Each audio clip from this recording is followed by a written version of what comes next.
Guru Kripa Kevalam. Namaste and welcome everyone to Satsang today. Sadguru Shri Muji Baba ki Jai.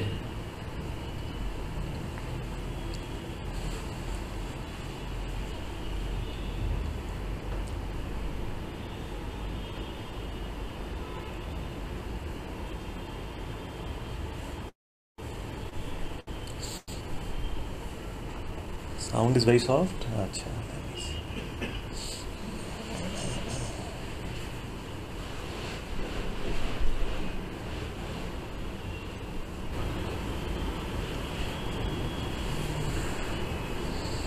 Sound is very soft and the camera is not straight.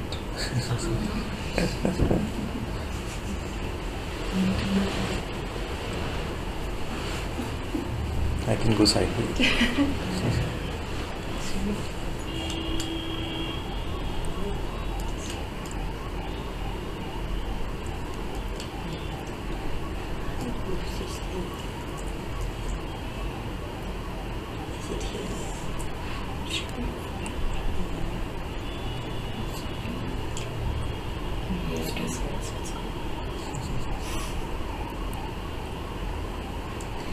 Sound? Yeah, I increased it. Should be better.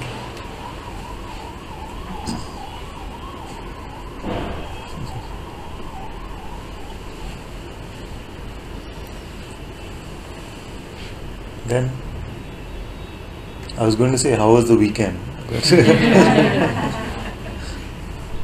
How was the midweek break? Good?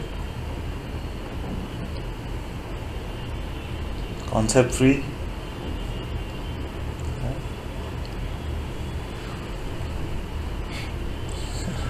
As I said, shook my head no, it felt like, no, wait a second, I'm still a concept.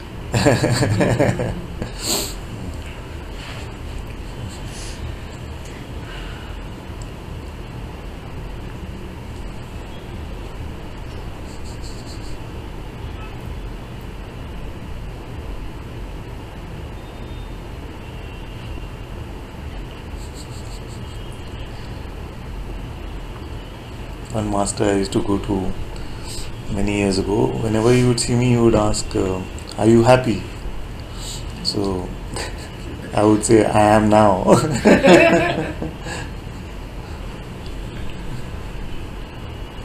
read something in one of Osho's books. He pointed out the word that we use for yesterday and tomorrow in Hindi Yes. is the same word. Yes. Implies yesterday and tomorrow. Yes. It's not now. That's one It's implication. very nice. Yeah. And it also means dead. Kal in another tone. Kal, no. No, that's time. But where I was in this camp where we were learning something, and they said usko kal kar do. So I just thought maybe we have to do it. Oh, Kal, C-U-L-L. Yeah, like no, but in Hindi they say kal kar do. It's like okay, maybe in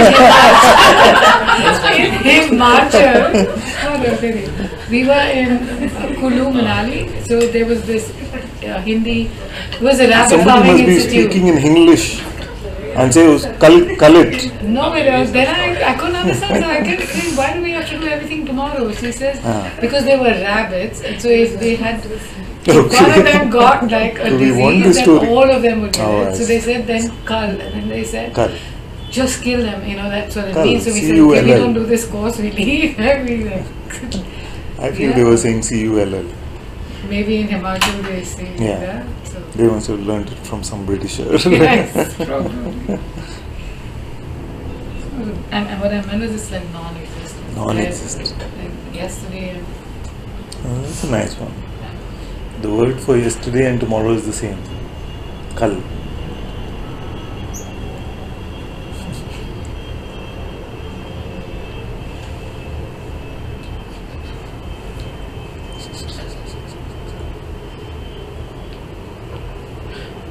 On that auspicious start.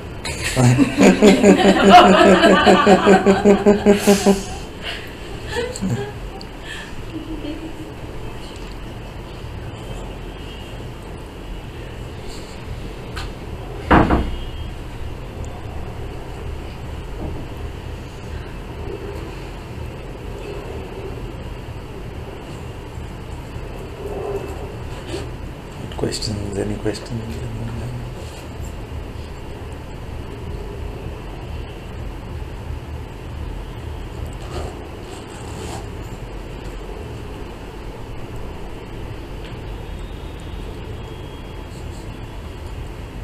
I need a little help.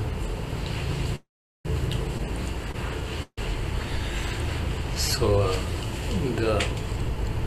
I notice there's always a position I hold of looking back at what just happened or thought that just happened and attempt to drive at some meaning. Is this right or wrong? And I catch myself doing that. It's exhausting, honestly. Then stop it. Yeah. There's my signature. Yeah. So felt like I just had to drop the whole thing and just It's felt like, but it feels like it's something that I don't notice, and when I try and analyze that, it feels like something. It's very important for me, like to check. Maybe I was unconscious enough or something. I'm not present enough. Still I am. You looked that day actually. Maybe you took a day break in the middle also. During that time, Yes, I think we had this. What was the line? Is it? I notice that this is what happens to me. You see? And that was very insightful to explore this line itself. You see? That I notice that this is what happens to me. Because the I which notices is not the me to what something happens. And when we put this sort of construct and we believe it, then we sort of try and mix this noticer with the non-existent me. You see? And therefore giving it more tangibility, more reality than it deserves. You see? So this is clear. That which notices, you see, that which even perceives, nothing has ever happened to that. You see? Right. Even this being that is perceiving remains untouched by any perception, isn't it? So your reality, which is aware even of perception, is far from being touched. But when we mix it, I notice that this is what happens to me. The I noticer, you see, is not the me to which something is done. You see? So now notice if something can happen to you.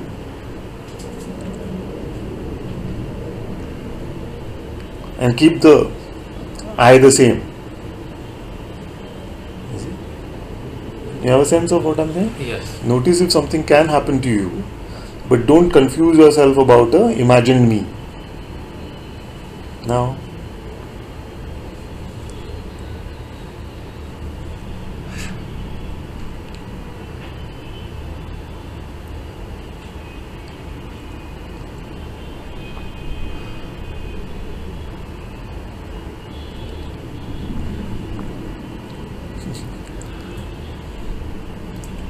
yeah, This noticing of an attempt yes, to try and stay yes. also, which But is also even in seen. that, nothing did it happen to some me? No, it was an idea in front of the one who was seeing. Now try to make something happen to this noticing presence.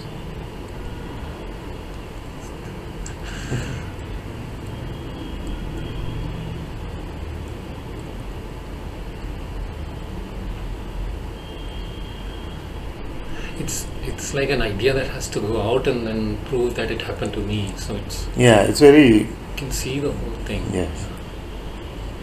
And empty of idea?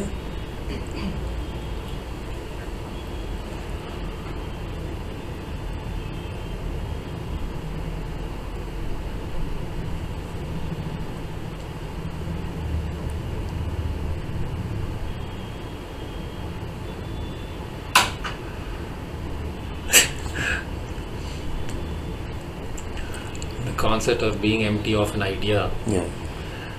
Am I empty yet? No. Yeah. It's still Yeah. an idea. in Still front an of me. idea. Good to spot that.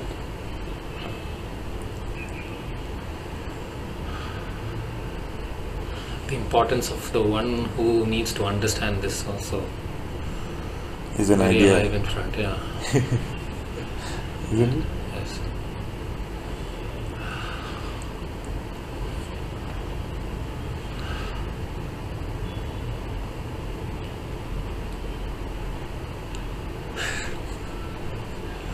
There's a freshness that lasts for 1 second, and then there's an idea of this being this one. Oh, it went. So This like is, that. yeah, it's an idea, you see, like you say. Yeah. It's an idea does not represent reality. You see? In a way, that is all that we are saying. No idea represents reality.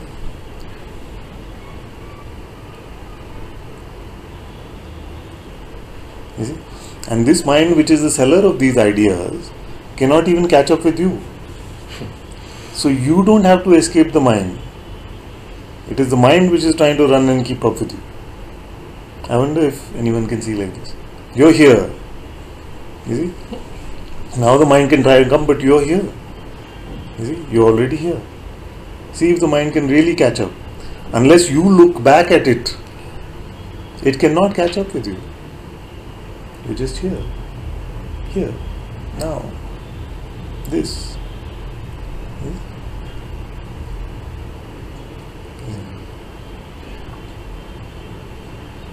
So the mind seems like just like a memory from the past which you're revisiting because you are here.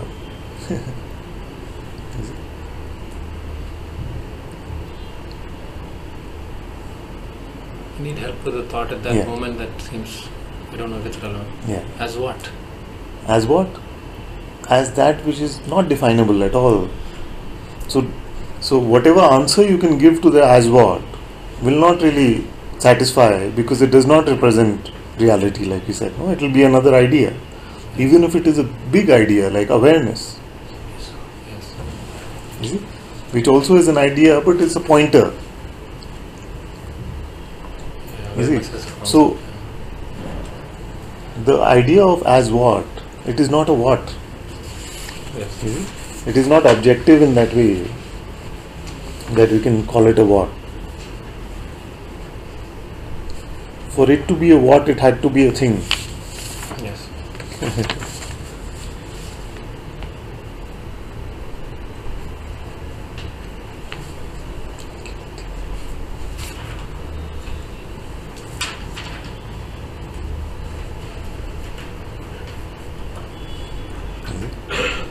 And that's why sometimes the masters will say as nothing.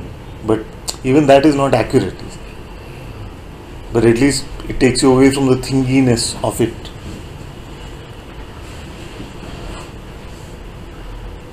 But is it deniable that you are here? No. It's not deniable. Is it? Get used to that strangeness a bit. You see? It's like this.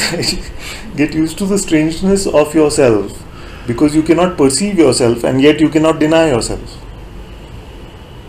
You see? If you accept this strangeness that I am undeniably, you see, and yet I am not perceivable, you see, then it will be much easier. If you continue to try and force yourself to perceive yourself or to understand yourself, the struggle will keep going because it is not possible to do it that way. I'm not an object. Not an object, exactly. You see? So the what would imply that you are one. You see? The mind will not be satisfied with you not being an object because all that it can fathom is objective. You see? Even if you say non-phenomenal, it is making a relationship with something objective. Complete referencelessness, complete neutrality, the mind cannot grasp.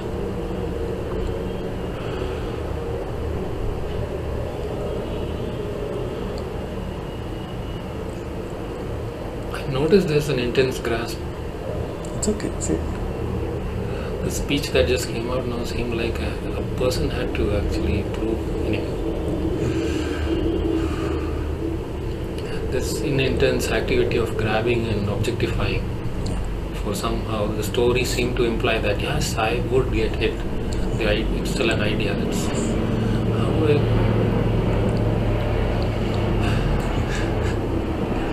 There's the seeming activity of trying to let go of this idea or the pull of it. In fact, what is let go of is everything.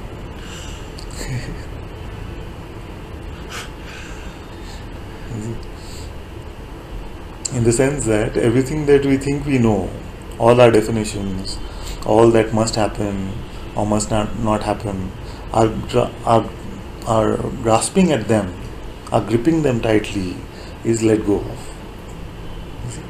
And then it's apparent what we are saying.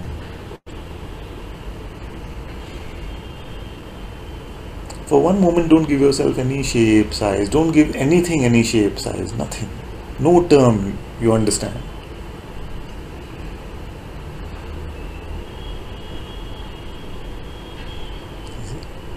And can we go as far as saying, not even I,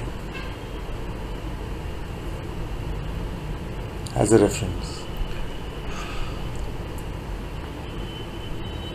Super innocence.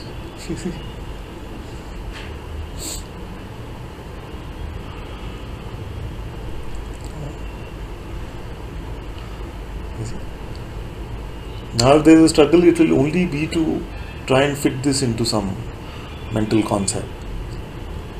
Put God's foot into a baby's shoe.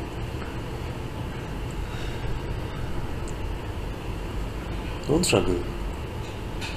You don't have to understand anything. The seeing that you are coming to is independent of any conceptual understanding.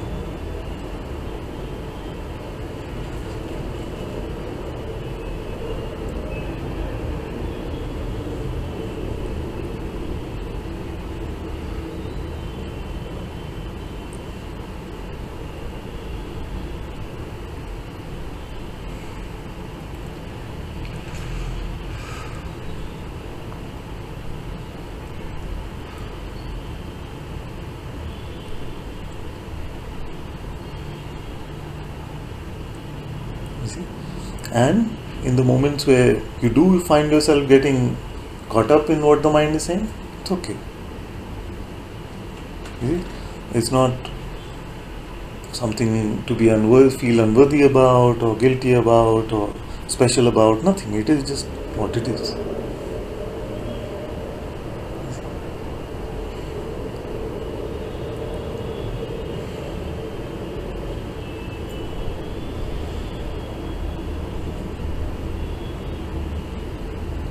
This is what can happen, no?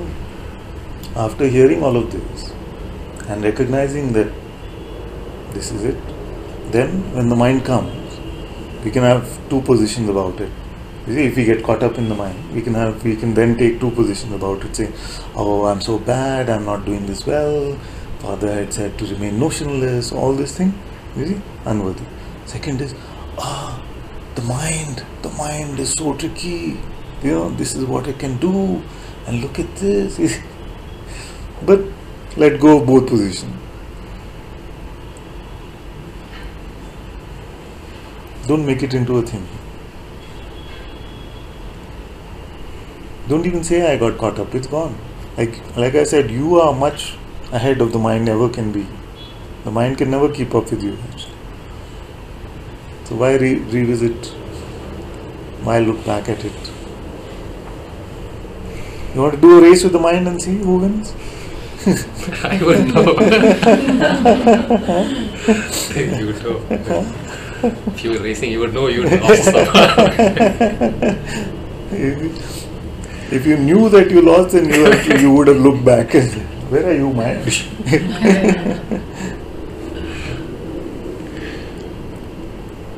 That's why I keep clicking. Tell me when the mind caught up. It's only when you stop hearing the clicking.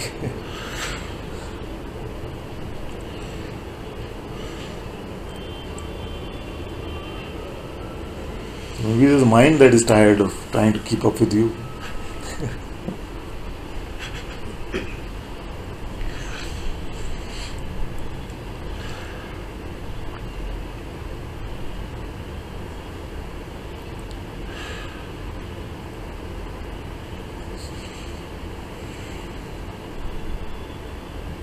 You're here, where's the mind? You're here, where's the mind? You're here, where's the mind? You're here, where's the mind? You have to say, give me a moment, I'll find it. That is what I mean by looking back. I'll tell you. here, this is what it's saying, it's not working. Yeah, like this.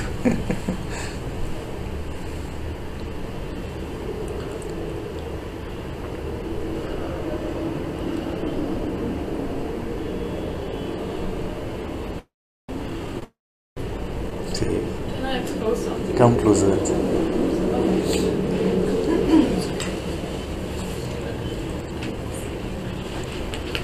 It's like a very new thought that is happening. Oh, yes. Oh, Oh, yeah. it's Like very recent. Like For just 5 years I've been hearing this old thoughts. Now it's a new thought.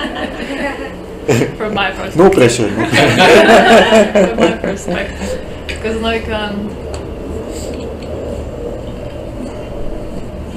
like during satsang outside, there is this recognition, right?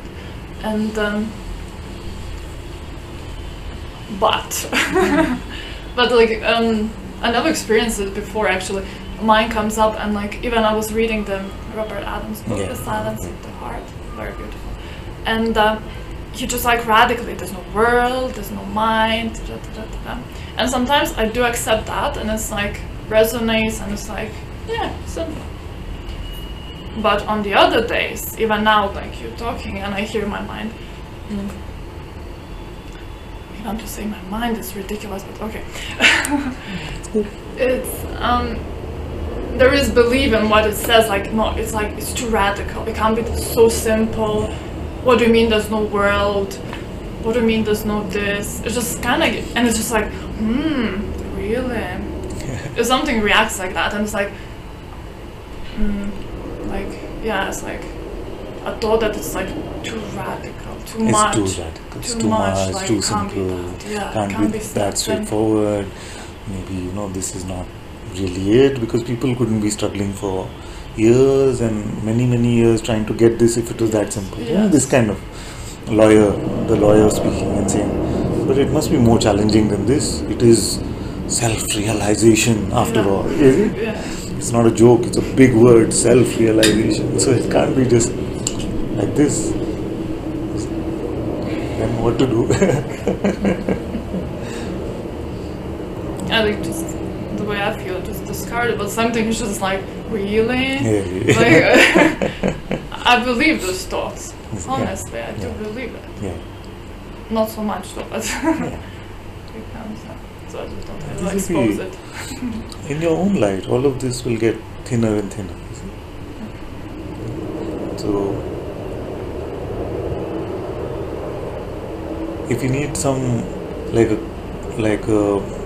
another lawyer countering this one, then just notice that no one who has come to this discovery has said actually it's really very difficult. It is not as simple as just this.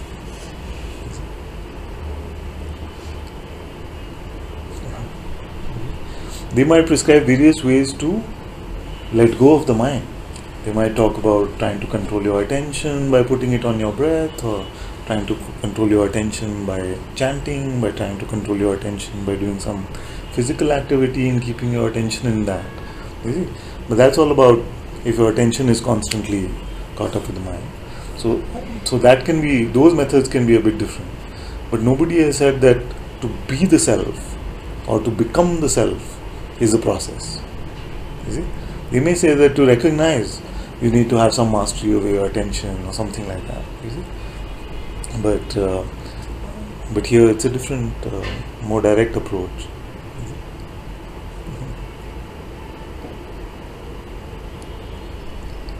So, if you follow for a moment, what do you find? Is there that which you find now? Is it? Is there something missing in that? Is it?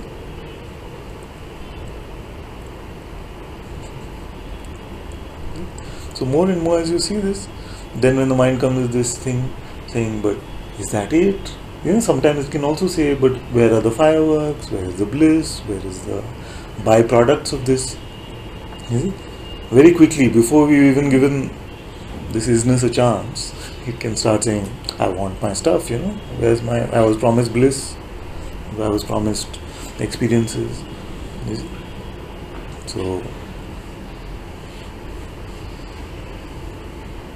So give yourself a chance. You see, in a way, give yourself a chance. Because all this will also come. It is in service to you.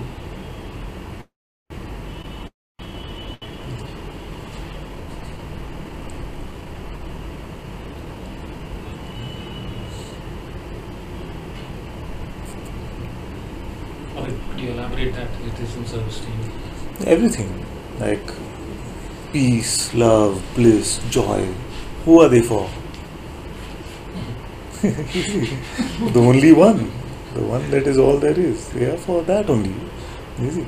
So they are not going anywhere. They will chase you. You see? But if you keep posing as if you are unworthy of them, you have to get them, you don't have them, if you keep putting all these preconditions, you see? You see? Then it seems like they are also not so interested. You see? But you just be you and see.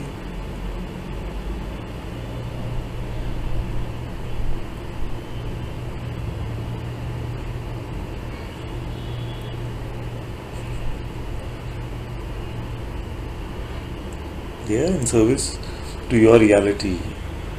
You are not chasing them or running after them in your reality. It's a idea about yourself which can do the chasing, but that idea can never find this.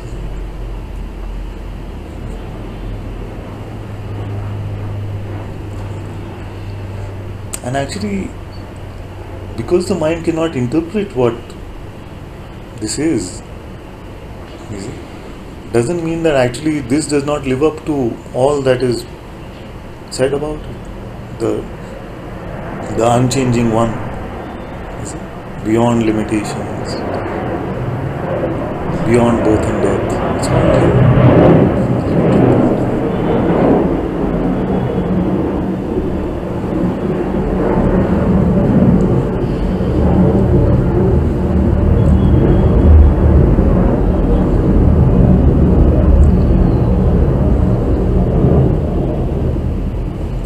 Okay, let's see. What are the benchmarks that this one has to live up to? Yeah? It has to be all-pervasive, omnipotent, all, what else? Or constant, unchanging, ever-present. Can I Yeah. just like as well, like sometimes it feels to me that even giving the mind the name of the mind and Yes. it's giving too much power to it. Yes. It's just like it's nothing. It's Yes. just like Now you're talking. Yeah, now we're having fun. Yeah, good. Yeah. it's nothing to Yes.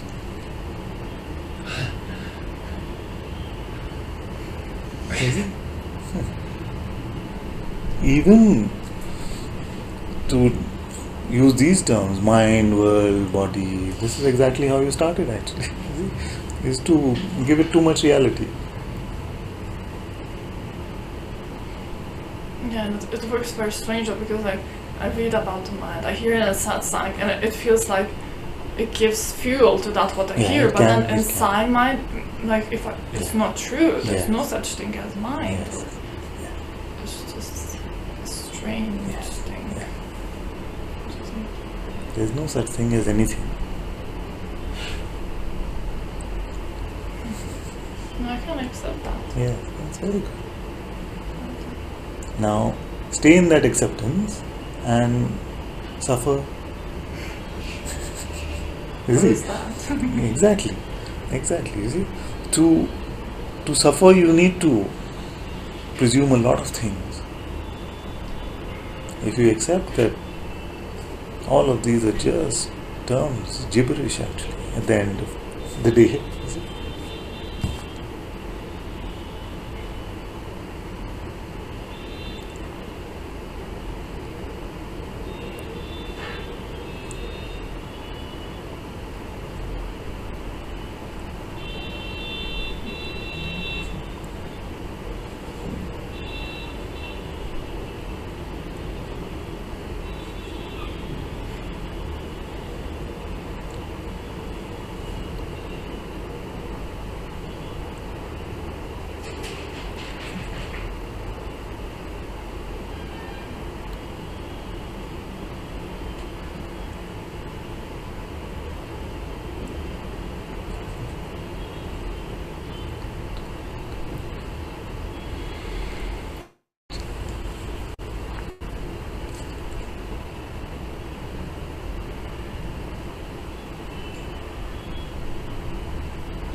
Why do we say it is just a thought? We say it is just a thought because a thought is claiming to be a valid representation of what is real. We say it is just a thought, we are just saying that it is not a valid representation of even phenomenal existence.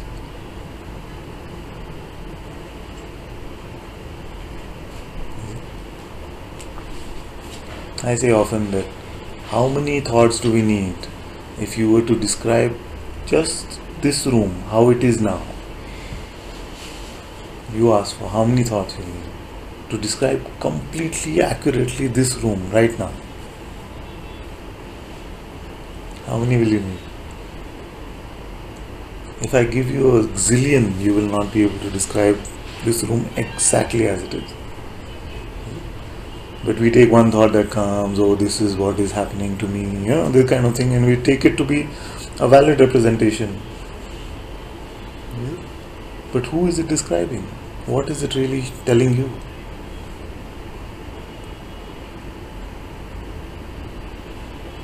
Try to describe this room. How many thoughts you need?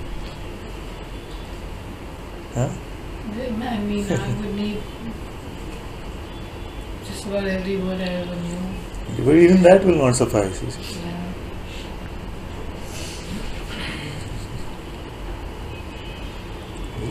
So, if our thoughts cannot even accurately describe this small appearance, you see, how will it describe that which is not an appearance? The non-phenomenal reality, which is so obvious to us actually, but never to the mind. You see, it is obvious to all of us actually, whether we can say it this way or not, that which witnesses all of this, you see, is not witnessed perceptually. And yet it is clear that it is I that witnesses. Nobody is confused about this actually. You see? But every mind is confused about it.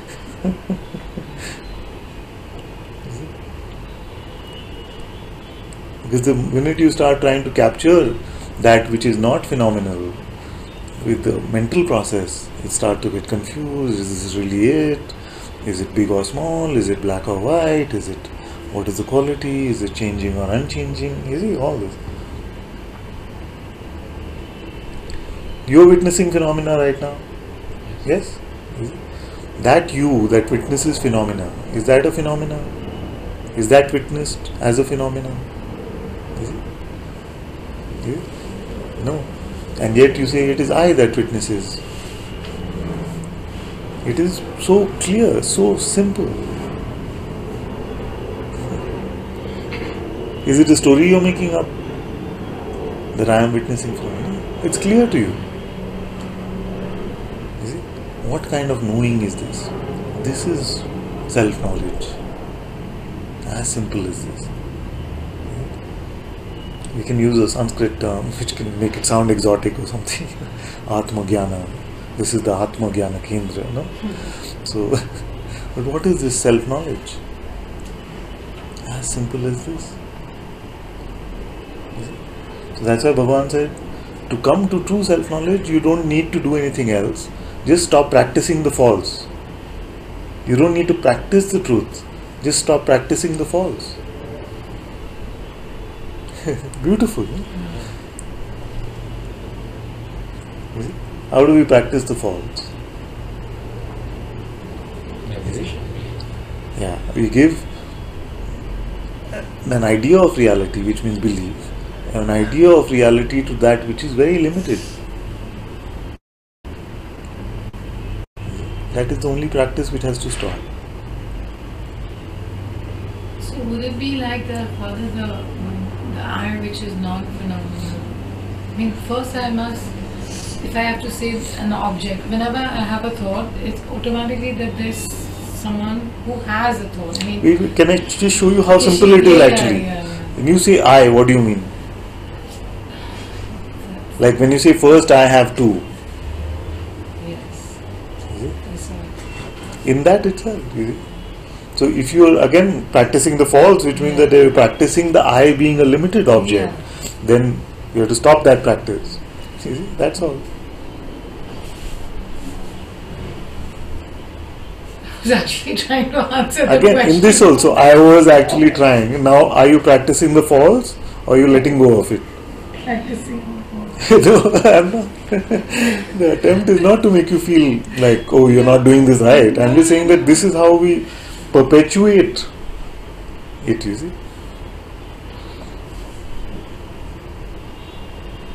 Now, before you make a reference to I, just see what is it.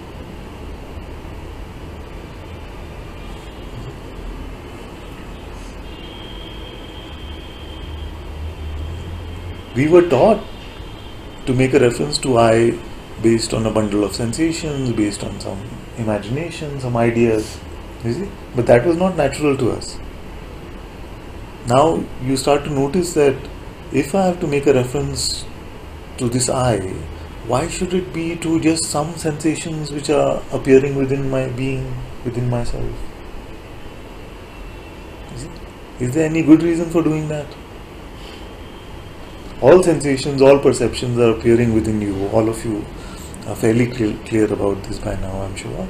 So is there any good reason to separate yourself and make a reference to an I which is just limited to those sensations which are all happening within you? Just habit, no? But there's no good, there's no benefit to doing that. Except if you call the Leela, Maya a benefit.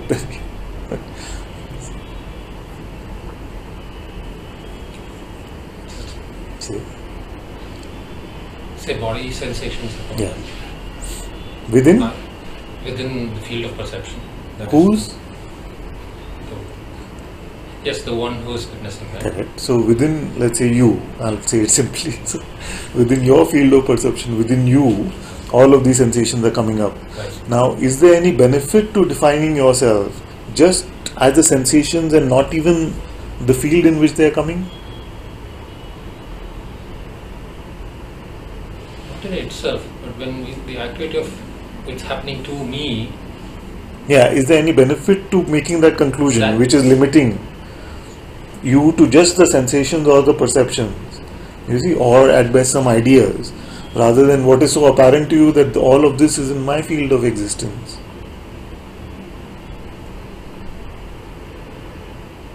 I'm trying to thought coming up. Let's say, for example, you get a bruise, and you have a bodily sensation out of that. Yeah. You say, oh, it hurts. Yes. You have it or whatever. That's all instinct. Yeah, that's very natural. Actually. Yeah, so there's no trouble in that. Yeah. Yes. I don't understand what the problem is. Same. No problem. I was trying to understand what's the benefit. Yeah, what's the benefit? There isn't really a benefit. You see, that's why Guruji says nobody comes to the self and regrets it. Comes to the self means what? That you only let go of the false identification. You are always the self. You see? So there is nobody regrets letting go of the false identity. If there was a benefit to the false identity, then you could regret coming to the self.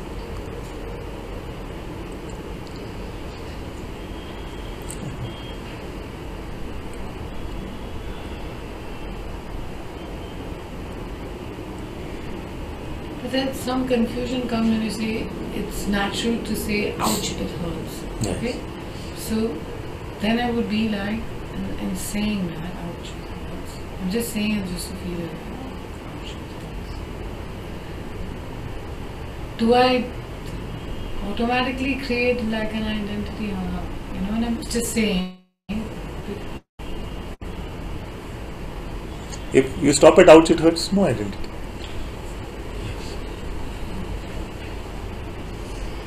If you start saying, why does it always happen to me, and when will I be free from this pain, all this stuff is... But is there so when we and say... it's not about saying. No, yes. I mean, what you're buying.